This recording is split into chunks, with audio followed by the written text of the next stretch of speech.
to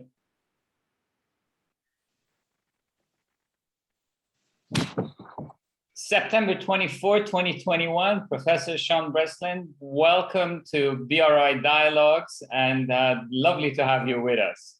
I'm looking forward to this. To kick off, would it be fair to say that we are in BRI 2.0 or even 3.0? And is there a hung up on Hambantota port, and are there 50 shades of gray in BRI? and to build and weave into that, maybe, Shaun, is this B3W, which sounds like a BMW as well, you know, build back better a world? How would that fit into BRI? And is this Johnny come late, or is really a challenge to BRI?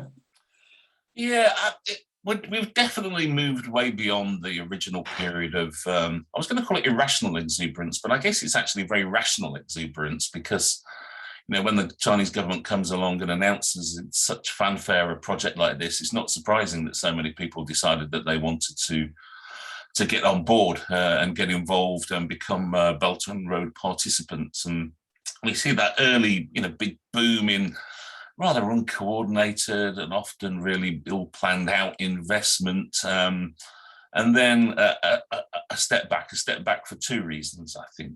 One, perhaps politically, because of some of the political pushback that was taking place in countries along the belt, like Malaysia, for example, but others too.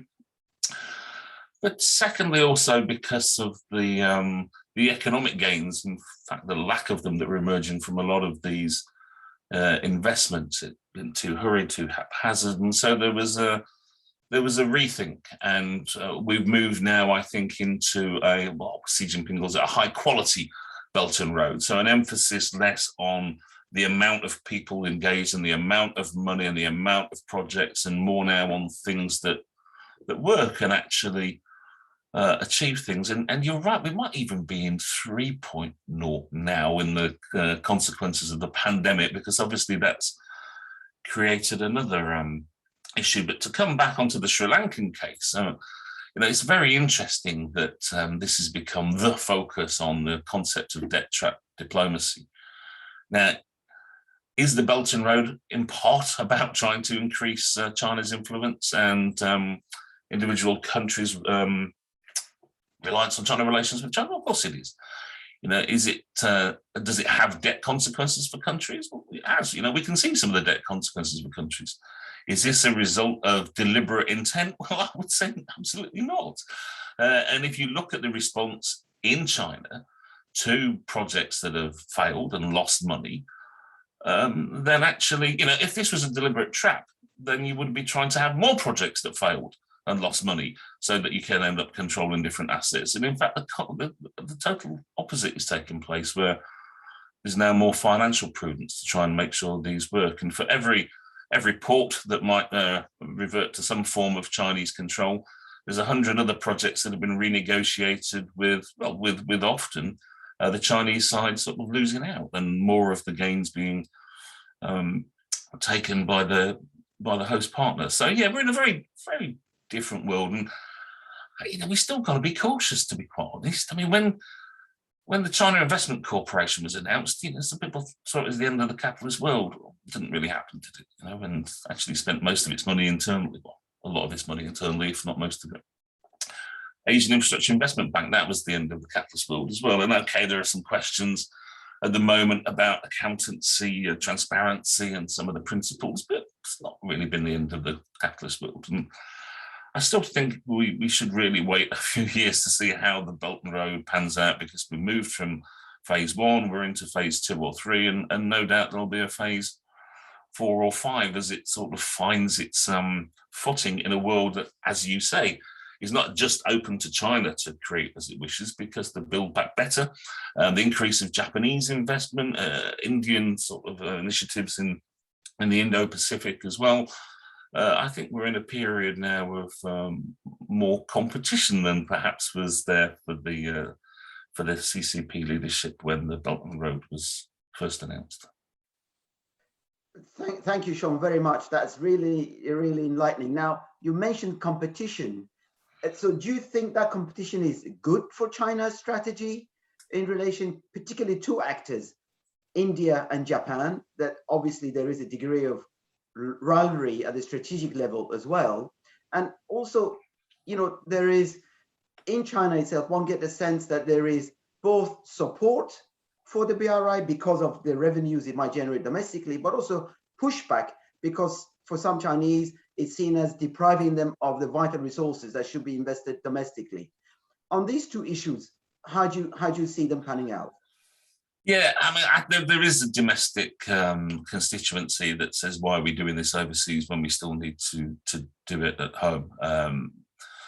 We perhaps often focus on the big picture of the Chinese economy, aggregate size, and forget that this papers over a very different picture in large parts of the country where, you know, if you all you ever see of China is that picture of Shanghai behind me, you get a very distorted understanding of what's going on in large parts of the country. And there are people who want that money to be invested locally as well. And I think that has been part of this rethink. So yeah, I think there's particularly now as we move into this dual circulation strategy that's been pushed by Xi Jinping, and the idea to sort of change China's perceived dependence on external economic actors, then we will see a refocusing of on the domestic economy. We've already seen it actually in the way that the 5-year plan's been announced, and so that's not going to go away, I think. In terms of India and Japan and the competition from them, one of the things, when we hear what China's doing, we hear all these big numbers, and they are impressive numbers, and we see how quickly they've risen, and they always have risen very quickly. Whatever it is, they've always gone up quickly. Anything that's happened in China, it's gone up quickly to a high number. But we very rarely put it in context, and it's easy to forget that other countries exist and other countries are doing things. And Japan might have been in this recession for years and years, but it's still a major source of outward investment. And in a number of years, even with the boom of Chinese investment in the 2010s, I think in 2019 even, or perhaps it was 2020, in 2019, I think Japanese outward investment was more than China's. So we can easily, I think, focus on the new and the speed and the size and forget actually that there are other big players out there. And then if you look at Africa, for example, and see who's investing there, well, yes, of course, China is playing a role, but so is Japan, so is India, and surprise, surprise, so are the United States and the European Union. So, you know, I think we always need to sort of take I'm talking about lots of steps back here, but a contextual step back and see what China's doing in light of what others are doing too at the same time. Shaun, you once labeled China as a dissatisfied, responsible great power, which is a very interesting way of putting it. Is China a great power or a global power, in your opinion, or again, it's a bit being carried away by your image background of your call today and the numbers, and why the world has mixed emotions about, on one side, China's reaction on fiscal intervention after 2008 lifted the world economy. In post-COVID, everybody's saying, oh, China should come in and play a role, but China should not become an ambitious global power. So where is it? Is it still a dissatisfied, responsible great power, or it's an interventionist great power? Where does it stand?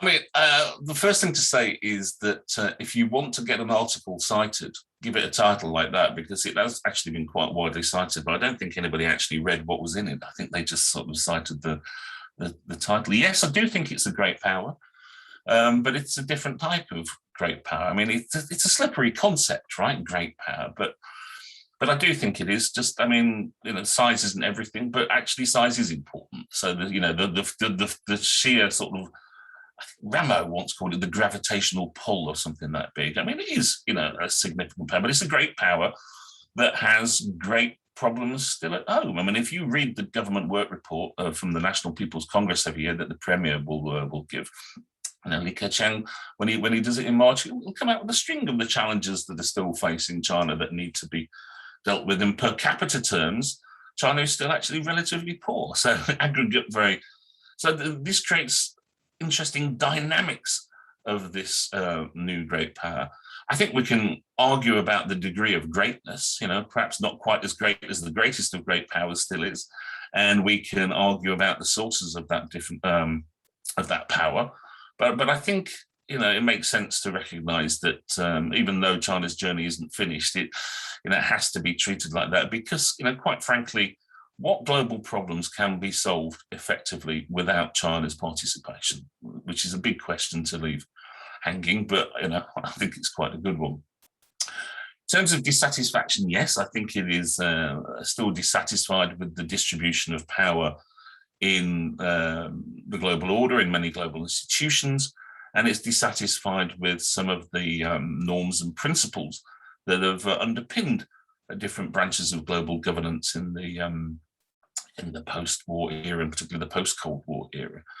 And moreover, it's now prepared not just to articulate that dissatisfaction, but do something about it in some places. And this is where the Belt and Road, I think, is one example of an attempt not just to say we don't like the way that the global political economy and supply chains have been ordered. We're prepared to do something about it. We don't like the distribution of power and the slow pace of reform in the World Bank and the IMF, so we're prepared to do something about it. And in other arenas too, like, for example, human rights.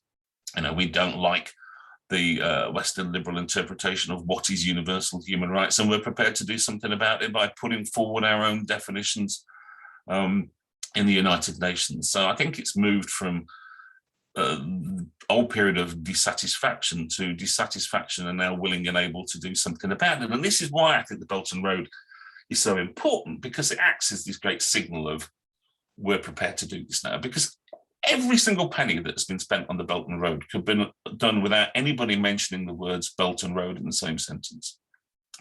And so to turn it into this campaign almost, it's an exercise in strategic signaling. And that brings us to the last part of your question. And that's one of the reasons why people have been concerned about it, I think, because it has shown a willingness to actually act that was perhaps absent in China's previous stages of dissatisfaction. So I think most Western powers have very straightforward China policies. They want to get all the good bits and benefits of the rise of the Chinese economy and none of the bad bits in terms of the China challenges to the nature of the global order. And there's lots of people trying to have their cake and eat it. That is really interesting what you're saying. So there is this huge debate regarding what you said about the BRI, that it is a long-term strategy for China. And in that context, if you're an investor, you need to worry about if this is a long-term political objective, their projects may not be cost effective on the one hand. But if it is a political objective, then China will have to make it work. So if you had your $1 billion to invest in projects along many of the 6 channels, pathways, would you worry about this being a long-term initiative and therefore cost and profit margins don't matter? Or would you take comfort in the fact it is a strategic initiative and therefore eventually there will be payback? Very good question. If I knew the answer, I'd probably be doing the investing, wouldn't I? Rather than, let me say something first, which isn't quite an answer to your question, and then move on to it. What tends to happen in China when these big initiatives are announced is that they can often be quite thin on real content. So an announcement we made, China must defend its core interests. And then you have a rush of people trying to define what these core interests are, and typically to define what they're doing as part of this core interest. So, and it was the same really with Belt and Road, even though it's a big picture, a grand statement. It was a bit thin in terms of what specifically it meant in many parts of the world. And you have a load of people jumping in and rushing in and saying, this is a Belt and Road initiative, this is a Belt and Road project, we're involved in this. And that's why a lot of what you saw. So it might be a big strategy in terms of the top-down sort of announcement, but then you get people rushing into it to try and sort of fill the vacuum and not the vacuum, to sort of give it some sort of meaning and turn it into what they want it to be. And that's one of the reasons that I think we're now in the 2.0 and to try and sort of resolve that sort of thing. So I think, it can't fail, right? I think there has been a recognition in in Beijing that maybe it was a bit of a strategic mistake to go so heavy on it, to push it so hard, and to turn it into such a strategy so closely aligned with Xi Jinping and endorsed by him, because you can't step back from it, right? So it can't fail. Absolutely, it can't fail. But I think that if they did it again, then people would perhaps do it slightly differently, with perhaps less of a grand sort of ambition and more of an intermediate one. Given what is happening as we record this with the financial system in China and some of the challenges to some of the major financial players, I would be a little bit concerned about any long-term commitment to money being spent overseas relative to a commitment to money being spent at home, because this is an economy that to some extent has been built on moral hazard since the global financial crisis. That everybody expects the state to step in and bail out domestic actors if a crisis looks like it's looming. And indeed, the state did bail out the banks after the Asian financial crisis and get rid of the debt. And it did bail out the economy with a massive injection of money after 2008, 2009. But now a lot of those debt issues are coming home to roost. It's not just, one company which might be in the headlines that has problems. So I would be a little bit nervous, actually, about the commitment to overseas projects relative to the commitment to overseas stability, because if there's one thing that the CCP wants to do is stay in power, and that the domestic dynamic is more significant than anything international. I think, if you're an overseas investor looking to see what opportunities China presents overseas, this clear desire by Xi Jinping to sort of locate China as a global environmental leader of some sort would be the area that I would be thinking of. Is that are there things here that we can do with China? Because this is not just somewhere that an issue that Xi Jinping's interested in, that China needs to do, but also, of course, chimes with the initiatives of other global powers and access to. It's not going to be confrontational, hopefully. It could be cooperative and supplementary. Shaun, while Anush raised this great question and even your greater answer to it, I'm stuck on two elements. At the moment, corporate UK is like a pound shop, all these private equity firms pushing their trolleys and buying assets, and is raising alarms across the board. My first part of my question is, how big is the investment of China and takeover of corporate China of UK assets? Because you have some insight into this. The second one is that when it comes to criticism and ballooning of projects, Mombasa-Nairobi Railway was 3.2 billion, and with a great state of criticism from outside, but when you read Chatham House reports, it's a bit different. And then at the same time, HS2 is running from 56 billion pounds to 102 billion pounds. How do we reconcile these movements between fiction and facts, and between numbers and debt, and the definition of debt overseas or at home? Yeah, well, that's a nice, easy question, isn't it? On the UK, Chinese investment did increase quite rapidly into the UK from 2010 through to 2016, and the speed of that increase is important. But since then, there have been the odd project that have been big one, but it has dropped back a little bit. Right? And yet, I think this is right. You'll have to check the ONS statistics, but I think today the percentage of all stock of overseas investment in the UK, which is Chinese, is something like 0.1%. Now, that in part derives from the fact that it's a relative new player. But it in part also, I think, derives from the fact that we often ignore what other countries are doing. India, in a number of years, has invested more in the UK than China. As China comes out, depending on the year, sort of like 9th, 10th, 11th.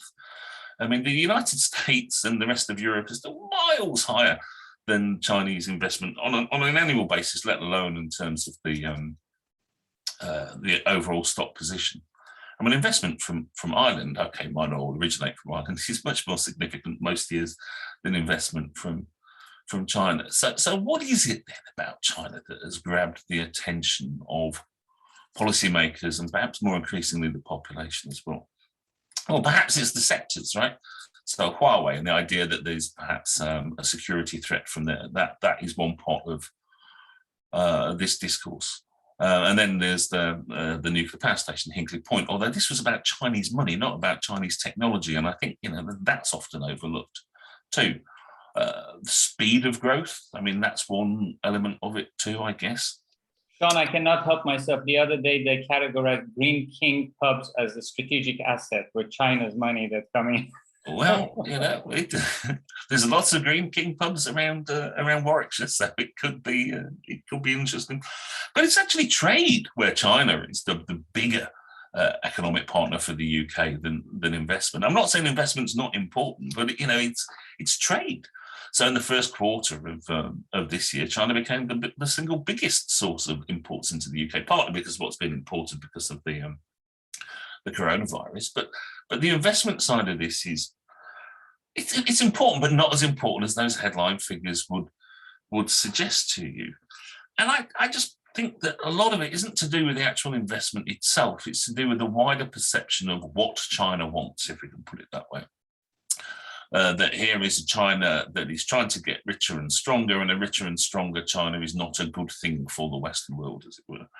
So investments that might have no real security challenge, and if they came from a Canadian company or whatever, would perhaps be not even studied by politics scholars. It would be a business management or an economics issue. Become international relations in the study of China and politics, not because of that investment, because of the perceptions of the Chinese state and what it wants in the long term. And I think that frames a lot of the discussion. And I think in the UK, there are three elements to the relationship with China at the moment that we should think about, and they're getting a little bit confused and mixed up.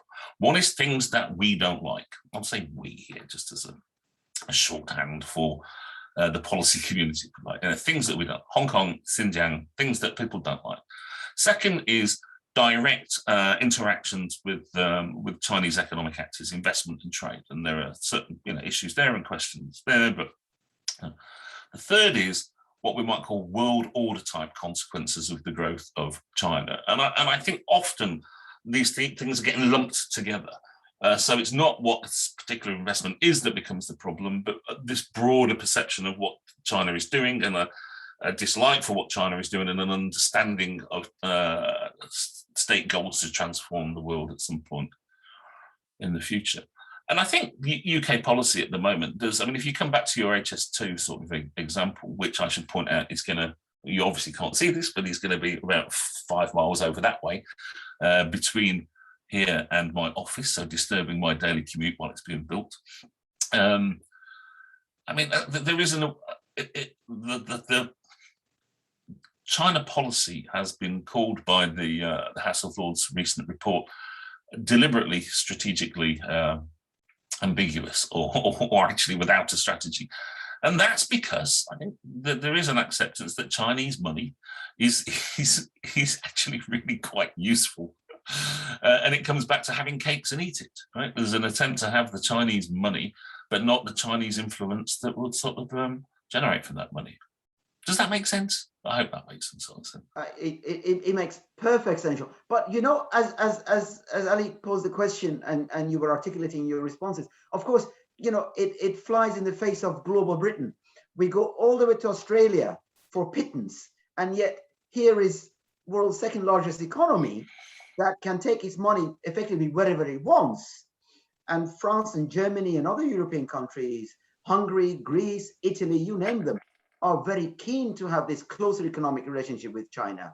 They don't seem to be hung up on these, the packages, some of the ideological issues. It may have to do something with the US or not, but I would argue that actually Britain is probably more desperate than the EU countries are for this deeper engagement with China, right? Yeah, well, I don't think that's quite true what you're saying about the rest of Europe. And let's see what happens in a post-Merkel Germany, because there has been quite a big shift in overarching, if you like, narratives about China in Germany and in the Netherlands as well. I know in Sweden and Finland, there's been considerations about the implications on security of supply chains from interactions with China. So I do think those issues are there as well. You know, there has been broadly, I think, a shift from about 2000 and probably from about 2015, 16, and more questioning voices are being raised more loudly. And in fact, a number of the German think tank Stiftung are actually really quite negative on China and urging distance from China. And I've sort of forgotten where I was going in the middle of that. But yeah, I mean, and of course, then there is this issue of the investment treaty, which has been put on ice, at least because of the sanctioning of MEPs by the Chinese state. So I don't think it's just the UK. I think a number of countries are facing this dilemma of, you know, how do we do this? How do we manage this relationship? How do we maintain this economic engagement, which is not only necessary, but real, right? It's not hypothetical. China is the biggest single source of imports into the UK at the moment. It's not a hypothetical future relationship. It's very real and very here and very now. But how can we, in some ways, balance that with our concern about the growth of Chinese power in the Asia Pacific? And I think more importantly for a number of European countries, this normative challenge that seems to be taking place in some areas as well. Human rights I've mentioned before, but cyber security and cyber governance as well. So I hear what you're saying, but I think the feeling in Europe is a bit stronger now against China than your question suggests. Fair point, Shaun. But you know, some would say that if China got its PR act together, and kind of massage some of the issues that are driving Western concerns generally, not only it could drive a wedge between the Atlantic, as it were, but also it could address and soothe some of the European concerns in ways that would then remove the burden from European decision makers in dealing with China. That actually part of the problem is that China doesn't get the importance of PR in its interactions. Do you think it's that simple? I mean, I think it does get the importance of PR, but it does it wrongly, actually. I think there's been a huge effort to try and change the way that China is seen overseas and to insert Chinese voices into narratives of China's rise in other countries. But they've just not done a very good job of it, actually. And partly they've not done a very good job because if you think the Chinese state is dangerous and then the Chinese state imposes a soft power policy or a strategy across the world, then you see that soft power strategy as being dangerous because it's being orchestrated by the Chinese state. So, you know, it's seen as being an example of the things that you were a bit fearful of in the first place. But then we've seen, yeah, I mean, I think the way in which various Chinese ambassadors overseas have tried to sort of intervene in debates about China in different countries, the way in which Twitter has been utilized by certain members of the Chinese foreign ministry, the whole tone of the Global Times, it doesn't help, right? I mean, it doesn't help give the impression of China that that perhaps is necessary to overcome the issues that you're talking about, Anish. And it is a little bit odd, isn't it, that a country that does actually seem to be aware of the need to manage its reputation seems to be doing such a bad job of it at the moment. And I've said this in a couple of places before, but I'll repeat it here now. And I think the reason is because of a mismatch between Chinese perceptions of its place in the world and outside perceptions of China's place in the world. I think a lot of Chinese representatives think that they're have to be defensive because China is being pushed about by more powerful actors, whereas a lot of the world looks at China and thinks that China is the powerful actor that's trying to push other people around. And there is this, I think, fundamental mismatch between what is seen in China as the need to be defensive in a hostile world that's not that doesn't want China, doesn't want to accept China, doesn't want to accommodate China on the one hand, and the perception from the outside of a powerful China that is trying to be proactive and aggressive from the outside. And it's this mismatch that actually worries me, because it's quite difficult to see how you bridge that. If we think in the West that China is punching down at us, but the Chinese think that they're punching up at those above them, then it's very difficult to see how you can find, in the short term at least, a reconciliation of those two positions. I want to make a quick comment and then follow it with a question. But listening to both of you, I also find that you're an expert, Shaun, and you know the country far better than many do inside out. And the role of Guangxi and that's dialogue. And the past, particularly, I would say 4 years of President Trump as well, that China is raping us and Chinese have lived too good for too long. That language hasn't helped as well, I think. So no, I mean, of course it doesn't. I mean, if you're already feeling that you're perhaps living in an antagonistic world, then you were given plenty of evidence that the world's global power is antagonistic towards you. So I think it then becomes mutually reinforcing. You get into these cycles of defensiveness and aggression, and it's really quite tricky. So my question to you is a bit further to the West rather than the East. What's going to happen with the reconstruction of Levant, of all these war-torn countries? How big would you think BRI would be in reconstruction of Afghanistan, Iraq, Syria, even Lebanon? Is there a role for China to play, or China doesn't want to, or would the West be welcoming after all of this to let easy walk for China? And where would the money come for reconstruction of these geographies? I should start off by saying I'm no expert on China's relations with North Africa, Middle East, West Asia, whatever the definitions we're using. So, I mean, this is just sort of hunch more than scholarship. Afghanistan's really interesting. I tried to see if there was a Chinese word for Schadenfreude, but I couldn't find one. And I think that's probably the first sort of instinct there. And in fact, if you look at the Chinese newspapers, they were full of sort of, memories of 1975. But of course, the Chinese regime is no fan of religious groupings, religious fundamentalism, or actually of religion full stop, unless that religion is the cult of Xi Jinping.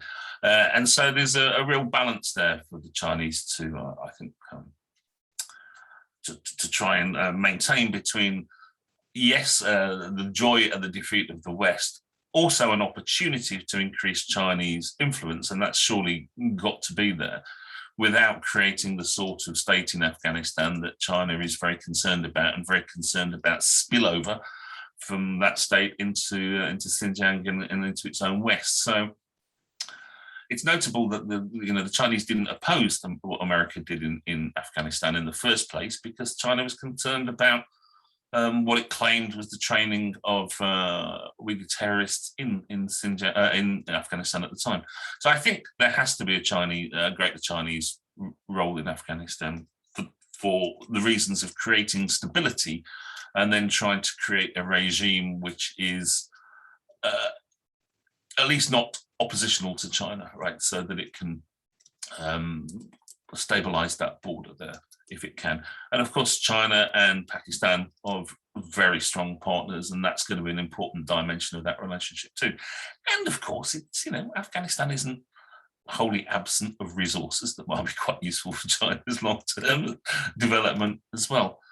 Syria is an interesting case, isn't it, really? I mean, here we have, this long-held idea of non-interference with the politics and domestic affairs of other countries surely has to get tested the greater your global economic reach is. Surely it is. I mean, you look at the Chinese naval base in Djibouti, it's an example of the need to increase your military footprint because of your bigger global economic footprint.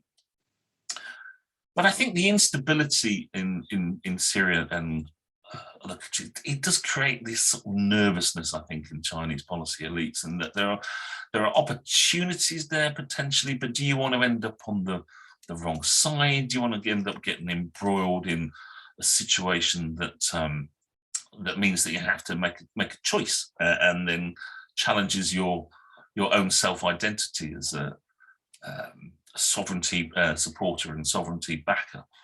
So I think we will see a greater Chinese presence in Afghanistan, within the region more generally. Obviously, relations with Iran have been very important for China as well in terms of oil, but also in terms of building sort of alliances amongst those who are not allied, shall we say, to the United States and the West, to put it bluntly, but with a little bit of nervousness too, with a little bit of nervousness about what instability might bring about. I remember hearing, I won't say here, a Chinese official say that in Sudan, China had significant oil interests, so it had to get involved.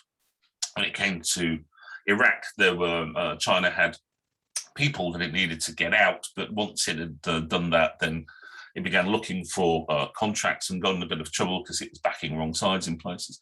But in Syria, because it didn't have any real strong economic interests, it could take a principled foreign policy approach. And I quite like that idea that the more economic interests you have, the less you can be principled in terms of your supposed national identity. So yeah, I think more, but with a little bit of uncertainty. And in Afghanistan, I think the key for China is stability and a state that can be, if not molded by China, at least influenced by China and China's relationship with Pakistan. Of course, we can add Libya to that list as well, Shaun, where there was both oil and Chinese people caught up in there, and I think they got their fingers burned very badly there. And you wonder what lessons they did. Yeah, or not. They were. Yeah, there was a lot of wrong side. You backed the wrong horse on that one. Yeah, absolutely. So let me turn what Ali's asked you on his head for a second. Okay. And say that going back to China's own priorities and imperatives, that, as you suggested rightly, that is going to have a look at its, to try and address some of these structural problems that many of us have pointed to as fundamental weaknesses within the Chinese economy. That now that they're coming to light, and now that the West is kind of probing, they need to address those more. If I'm sitting out in West Asia and in Central Asia, and I've put all of my eggs in the BRI basket, and I'm sitting there thinking, hell, these guys are going to spend more of that money at home than on us. How do we make sure that we keep them engaged with us?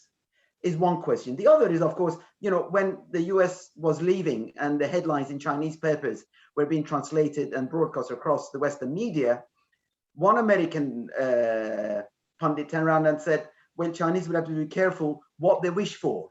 And that if we're not there, they're not going to be able to clear this mess up. Are they really, do they understand the depth of the security crisis, which is now engulfing some of China's own borders? And if they do, who will they work with in the absence of, or rather in the context of sovereignty max? Because, there is Russia, of course, but I don't think India is going to be that closely tying itself to China's interests there. So how do you see these issues pan out, Shaun? Well, I'm considerable uncertainty and fragility, I think, is how they're going to pan out, because what you've said is exactly right. And yes, there is that recognition of the lack of stability and without. I remember listening to a Chinese scholar saying how China benefits from the public goods provided by the American security guarantees in large parts of. He says that America makes sure that the oil flows through the Straits of Hormuz so we can produce goods to sell back to Walmart, and that there has been this huge benefit to the Chinese economy and Chinese growth of American military public goods. I mean, India clearly isn't going to be the key partner in that region. I mean, if they can stop sort of confronting each other on the disputed border, then that's a good first step forward, isn't it? Really. So it is going to be Russia, right? Russia is the only sort of strong ally within that region, and that doesn't look good. But no, there is actually. But once you get beyond the headlines and beyond the sort of excitement of the moment, there is a real acceptance and an acknowledgement of the dangers that lie ahead and the fragility and the instability, and what this could mean, not just directly to China in terms of things spilling over that very narrow but important border with Afghanistan, but what it could mean to Pakistan, but also what it could mean to Central Asia sort of more generally. So there is, and yeah, this is a little bit of a problem. If you take the position that China has taken over the years, you could find yourself on your own trying to resolve these issues. So, there will be, I think, a need at some point for a reconciliation between China and Western powers of some sort in trying to, I was going to say manage, but manage is probably the wrong word, but deal or respond to what is going to be, I think, the future politics of that region. And hopefully pragmatic self-interest will sort of be the guide there. What was the first part of the question? Well, I mean, the first thing, the other thing if I was concerned about China, I would do a couple of things. I think one would be I would hedge, right? I would look to India and I would look to Japan and I would look to, to Russia and say, come on, guys, what you got? I mean, what the BRI does and what Chinese investment has done in general has created policy space for a lot of developing economies because they no longer have to rely on who they used to have to rely on and take what came with that reliance. And so it does give you a little bit more freedom to sort of shop around a little bit. And so I would be shopping around. I would be deliberately asking people, what have you got for us? But in terms of Chinese, I don't think it's going to go away. I mean, the Belt and Road, like you say, can't fail. I mean, it absolutely can't fail. It's not going to go away. It's just a matter, I think, on concentrating, trying to sort of weed out the chaff from. Let's not bother with the plethora of too many projects, but let's have a look at the stuff that is big and has either implicit or even explicit guarantees because of the relationship between the partner and the Chinese state. And I think that would be the way to go about doing things. But if people talk about what China is, China and Africa relations, Chinese investment in Africa or wherever, and forget that, countries have agency, right? You don't have to take this money. And if China is given these opportunities, and this is leading to rising anxiety in Europe and America and India or Japan, well, come and do something about it. If you don't want them to give us the money, come and talk.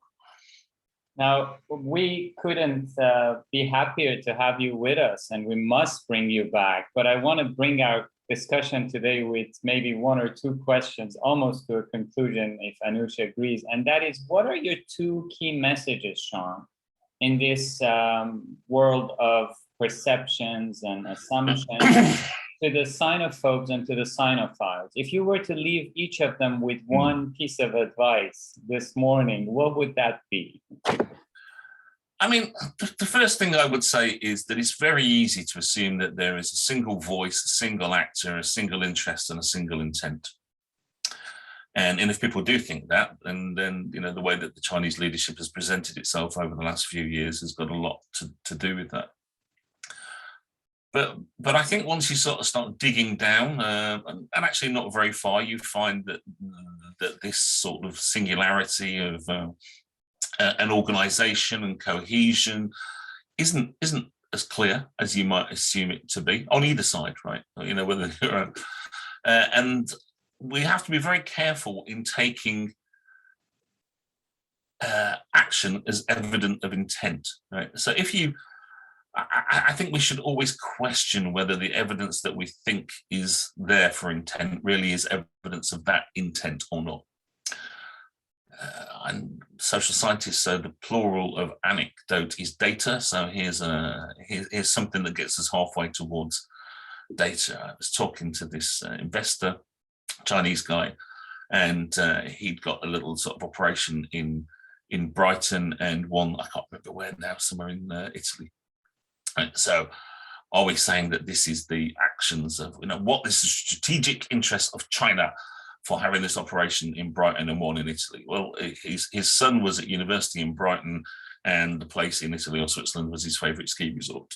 So, I mean, it's all too easy to see the intent of the state behind things that are actually driven for other reasons. And it's difficult, but to try and not let our pre-existing perceptions shape the way we understand reality to reinforce those pre-existing perceptions, I think, is the key. This is a country where the top, does have considerable power in shaping the direction of what happens. But once it does that, there is considerable freedom for a whole range of quasi-autonomous actors to go out and pursue their own interests at the same time, as long as they don't go too far. So, not everything that is done by Chinese is because Xi Jinping is sitting there telling them to do it. So I think that would be the first thing. And the second thing is go more, go as much as you can. I mean, we can't at the moment. I'm always struck by the fact that the China that you live in isn't the China that you read about. This picture behind me actually was taken from, this was from the bus stop where we used to get the bus back home when I lived in China in Shanghai in 2018. And when you live in China, even if it's just for a short period of time, helps obviously if you can overhear and understand the language and listen to people on the bus. But they're not talking about, you know, great power status or whether China's this or that. They're talking about the cost of housing, whether their child's going to get to a good university, that their husband, stroke wife, stroke partner, stroke lover doesn't understand, you know, the state of the roads, you know, can we afford, you know, and then things like pollution, which, you know, do come up time and time again. So, you know, interact, if possible, with more Chinese people that aren't in the Politburo or at the top of the Chinese political elites. I realized with horror the other day, I first went to China in 1984. That's closer in time to the founding of the PRC in 1949 than it is to today. And that's an awful lot of conversations listened in on. But I think those conversations have told me at least as much about living in China than actually my own scholarship. I think you're being far too modest, but I can tell you those conversations have definitely help us through you to understand these relationships so much more fully. To say that your conversation with us was excellent is completely underestimate this, but also it was the wisdom that came through your answers that has really impressed us, Shaun. I learned a huge amount. I wanted to keep you here for another hour, and as we can't, I would love to have a conversation with you again about these debates about, does China see itself as a great power or not? Why does it not want to be seen as a great power if it means other things? Where does Shanghai Cooperation Organization fit in all of this? How does that map onto the BRI? Where will China's relations with Russia go in the long term? Will climate change actually reduce China's relationship with West Asia in future or not? And all of these questions I'm raising now because I want you to think about it between now and the next time that we invite you, and hopefully you'll accept our invitation to come back, because this has been an extraordinary conversation, Shaun, and your responses, your generosity has been deeply appreciated by us. So, and you've been far too kind. No, I would say the initial stands for sobering and brilliant, as Shaun. Thank you. Well, that's also yeah. I don't think either of those can be applied to me. How about decent photographer? Actually, my wife took this. I can't even claim that. Well, thank you, Shaun. We will hopefully have you back very soon in Q4 or early Q1 for another in-depth discussion. Thank you. I'm more than happy to do that. And I'll see you then, if not before. Thank you.